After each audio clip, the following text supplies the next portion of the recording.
Auzubillahi minash-shaytanir-rajim. Bismillahir-rahmanir-rahim. Assalamu alaikum students. Today we are going to discuss the effect of external pressure on the boiling points. Previous video में हमने देखा था boiling point, vapour pressure, और इससे जो back हमारे पास topic आ रहे थे लिक्विड स्टेट की एवोपरेशन वगैरह, इसको हमने पढ़ा था. टुडे कि आपका जो बॉइलिंग पॉइंट है उस पर एक्सटर्नल प्रेशर जो है वो डायरेक्टली इफ़ेक्ट होता है, ये हम इसमें स्टडी करेंगे. स्टूडेंट, लिक्विड उस वक्त बॉयल होता है जब उसका वेपर प्रेशर जो है वो किसके जो उसके प्रेशर एक्सर्ट होता है लिक्विड पर उसके सराउंडिंग्स है, तब लिक्विड बॉयल होता है. जब उस पर प्रेशर लगने वाला जो प्रेशर है एक्सटर्नली वो उसके वेपर प्रेशर के इक्वल होता है. नॉर्मली वाटर जो है वो बॉयल होता है 100 सेंटीग्रेड पर. माउंटेनियस एरिया में या माउंटेन्स में जो एटमॉस्फेरिक प्रेशर होता है वो 1 atm से लेस होता है, यानी कम होता है. वहाँ पर वाटर जो है वो 100 सेंटीग्रेड से बिलो बॉयल करता है 60, 70, 80 में. जबकि जो आपके पास प्रेशर कुकर्स होते हैं वहाँ पर एटमॉस्फेरिक प्रेशर जो होता है वो 2 atm होता है. वहाँ पर वाटर जो है वो अपने बॉइलिंग पॉइंट तक उस वक्त पहुंचता है जब उसका टेम्परेचर 120 सेंटीग्रेड होता है. ग्राफ में स्टूडेंट्स आपको वेरिएशंस दिखाई गई हैं सी लेवल और टॉप ऑफ माउंट एवरेस्ट पे. इसमें वेरिएशन इन बॉइलिंग पॉइंट्स हैं तीनों प्लेसेस पर डिफरेंटली. आप देख सकते हैं कि यहाँ पर 70 पर बॉयल हो रहा है सी लेवल पे, यहाँ पर 100 पर बॉयल हो रहा है, और माउंट एवरेस्ट पर 70 पर बॉयल हो रहा है. प्रेशर देख लें यहाँ पर कितना है, 101.325 किलो पास्कल है, यहाँ भी 101.32 किलो पास्कल है, और यहाँ पर 34 किलो पास्कल है. यहाँ पे आपके दो क्वेश्चन हैं स्टूडेंट्स जो आपके एक्सरसाइज में भी आएंगे कि प्रेशर कुकर और माउंट एवरेस्ट से रिलेटेड. तो इसको आपने अंडरस्टैंड करना है. To understand why water boil at 70 centigrade on the top of Mount Everest. ये ग्राफ में हमने देखा था कि माउंट एवरेस्ट पे जो वाटर है वो 70 सेंटीग्रेड पर क्यों बॉयल कर रहा है और 120 सेंटीग्रेड पर प्रेशर कुकर में क्यों बॉयल कर रहा है. तो द नॉर्मल बॉइलिंग पॉइंट जो है वाटर का वो 100 सेंटीग्रेड है. यहाँ हमने दो चीज़ें समझनी हैं कि वाटर जो है माउंट एवरेस्ट पर 70 सेंटीग्रेड पर क्यों बॉयल कर रहा है और प्रेशर कुकर जो है उसके अंदर 120 सेंटीग्रेड पर क्यों बॉयल कर रहा है. जबकि वाटर का नॉर्मल बॉइलिंग पॉइंट स्टूडेंट्स कितना 100 सेंटीग्रेड है. अब क्या करते हैं, डेफिनेशन अगर आप देखते हैं बॉइलिंग की, a liquid boils when it's vapour pressure is equal to the pressure exerted on the liquid by its environment. कि उसके एनवायरनमेंट से जो उस पर प्रेशर अप्लाई होता है वो उसके बॉइलिंग पॉइंट के इक्वल होता है. अब क्या है कि when the pressure of atmosphere, जब आपकी सराउंडिंग का या एटमॉस्फेयर का जो प्रेशर है वो 1 atm और 101.325 किलो पास्कल होता है, तो वाटर किस पे बॉयल करता है 100 सेंटीग्रेड पर सी लेवल पर. This is because at this temperature vapour pressure of water is 1 atm और 101.325 किलो पास्कल. जबकि माउंट एवरेस्ट की हाइट को देखते हैं आप, तो Mount Everest is at about 8,850 metre above the sea level atmospheric pressure. Sea level से ये कितना है 8,850 मीटर अबव है सी लेवल से. वहाँ पर जो एटमॉस्फेरिक प्रेशर है वो ओनली 34 किलो पास्कल है. सो वाटर वहाँ पर क्या होता है, boil at height above sea level when it's vapour pressure is equal to 34 kilo pascal at 70 centigrade.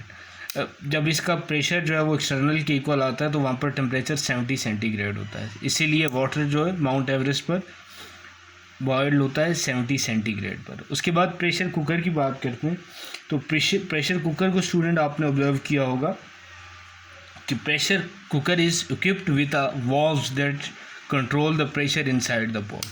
वो बर्तन के अंदर का जो प्रेशर है उसको कंट्रोल करने के लिए ऊपर वाल्व्स होते हैं, ठीक है. This valve generally exert pressure of 2 atm. ये क्या करता है 2 एटीएम का प्रेशर उस पर एग्जर्ट करता है।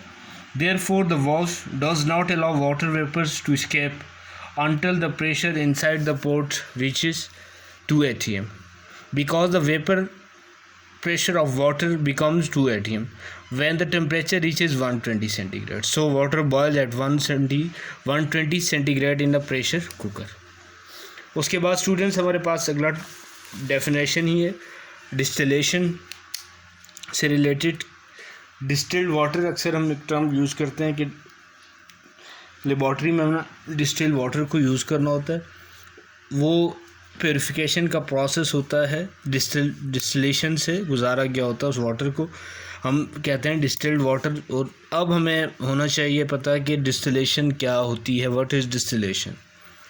It is the process in which a liquid is heated to vaporize it and vapors are cooled to condense them back into the liquid in different containers. पहले क्या किया जाता है, लिक्विड को हीट किया जाता है वेपराइज फॉर्म में ले जाने के लिए वेपर्स बनते हैं। उसके बाद उन्हीं वेपर्स को दोबारा कूल कर लिए ठंडा किया जाता है और कंडेंस होकर दोबारा वो डिफरेंट कंटेनर में लिक्विड की फॉर्म में उसको स्टोर कर लिया जाता है। इसको आप कहते हैं this process is called as distillation. और इस तरह से जो आप वाटर को वो करते हैं वो आपके पास क्या कहलाता है, डिस्टिल्ड वाटर। नेक्स्ट हमारा टॉपिक है सॉलिड स्टेट्स। स्टूडेंट सॉलिड के मेकअप के बारे में आपको आइडिया होगा कि सॉलिड जो तक क्लोजली पैक्ड होता है, कॉम्पैक्टेड स्ट्रक्चर होता है, उसमें पार्टिकल जो होते हैं वो फ्रीली मूव नहीं कर सकते। इसके अलावा इलेक्ट्रिसिटी कंडक्ट नहीं कर सकते। इनकी जो मूवमेंट होती है वो सिर्फ वाइब्रेटरी मोशन होती है या टू एंड फ्रो मोशन। किसी भी फिक्स पॉइंट के गिर्द टू एंड फ्रो मोशन आगे और पीछे की तरफ वो मूव करते हैं। इनको आप कंप्रेस नहीं कर सकते। सॉलिड जो है आपके पास फ्लो नहीं करते, रिजिड होते हैं, रिजिड स्ट्रक्चर होता है, मॉलिक्यूल क्लोजली पैक्ड होते हैं। उसके बाद स्टूडेंट्स हम देखेंगे melting and boiling point. Melting point क्या होता है और बॉइलिंग पॉइंट क्या होता है। सिंपल सी कि जब आप सॉलिड को हीट करते हैं वो लिक्विड में कन्वर्ट हो जाता है। आसान सादा अल्फाज में अगर आपको कहा जाए कि जब आप सॉलिड को हीट करते हैं, सॉलिड किसी भी बॉडी को, अगर वो लिक्विड में कन्वर्ट हो जाता है तो ये आपके पास क्या है, मेल्टिंग है। और अगर लिक्विड को आप फ्रीज करते हैं, उसका टेम्परेचर लोअर करते हैं तो वो सॉलिड बन जाता है, ये आपके पास फ्रीजिंग है, सिंपल सादा ज़बान में। अब इसको डिफ़ाइन कैसे करेंगे? The temperature at which solid turn into liquid is called as melting point. कि वो टेम्परेचर जिस पर कोई भी सॉलिड बॉडी जो है वो लिक्विड में कन्वर्ट हो जाती है, जैसे आइस जो है वो कन्वर्ट हो जाती है वाटर में, उसको आप क्या कहते हैं, मेल्टिंग पॉइंट। और फ्रीजिंग पॉइंट क्या है? The temperature at which a liquid changes into solid, जिसमें सॉलिड क्या है वो लिक्विड में चेंज हो जाता है, ये आपके पास क्या कहलाता है, फ्रीजिंग पॉइंट। उसके बाद अगली स्टूडेंट्स टर्म है हमारे पास सब्लिमेशन। सब्लिमेशन दो टर्म्स हमने देख ली हैं, मेल्टिंग और फ्रीजिंग। थर्ड है हमारे पास सब्लिमेशन। सब्लिमेशन में क्या होता है कि in sublimation some solids on heating change to vapours without passing through liquid state. अब इसमें क्या होता है कि कुछ सॉलिड जो है लिक्विड में कन्वर्ट होने के बजाय डायरेक्ट वेपर स्टेट में चले जाते हैं। Some solid on heating change to vapour without passing through liquid state. जैसे आपने सॉलिड को अगर हीट किया है तो वो सॉलिड के बाद लिक्विड में कन्वर्ट होना था, लिक्विड में कन्वर्ट नहीं हो रहा बल्कि वो लिक्विड के बजाय वेपर्स में कन्वर्ट हो गया। ये प्रोसेस आपके पास क्या कहलाता है, सब्लिमेशन कहलाता है। अब एग्जांपल्स हैं इसकी, substances like iodine, benzoic acid, ammonium chloride etcetera. ये जो आपके पास हैं सारे, ये सब्लिमेशन शो करते हैं। You can observe the sublimation in all these compounds.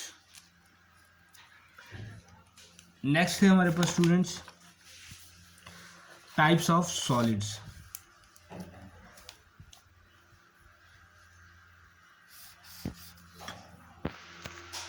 Solid की टाइप्स हमने पढ़नी है। उससे पहले स्टूडेंट्स आपको ये आइडिया होना चाहिए कि सॉलिड आपके पास होती है, ये एक अरे ऑफ पार्टिकल से मिलकर बने होते हैं, एटम जो बॉन्ड हुए होते हैं आपस में, डिफरेंट आयन्स या मॉलिक्यूल क्लोजली पैक्ड हुए होते हैं। A solid consist of an array of particles which may be atom, ion और मॉलिक्यूल।